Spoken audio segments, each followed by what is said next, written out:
Panik nggak sih bun, anak batuk berdahak, suhu badannya udah mulai naik. Mau kasih obat tapi bingung karena takut sama efek sampingnya. Tenang bun, ada solusi herbal alami yang lebih aman nih untuk si kecil.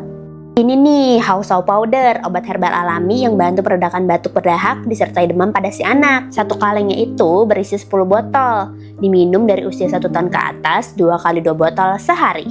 Nah, untuk cara minumnya bisa nih langsung kasih aja nih ke si kecil, atau juga bisa taruh di sendok dan dicampurin sedikit air hangat. Yang penting obat ini sudah punya nomor izin edar dari Badan POM RI sehingga aman untuk dikonsumsi si kecil. Jangan panik lagi ya bun, sedia aja Hausau Powder di rumah. Cari yang dari SSA.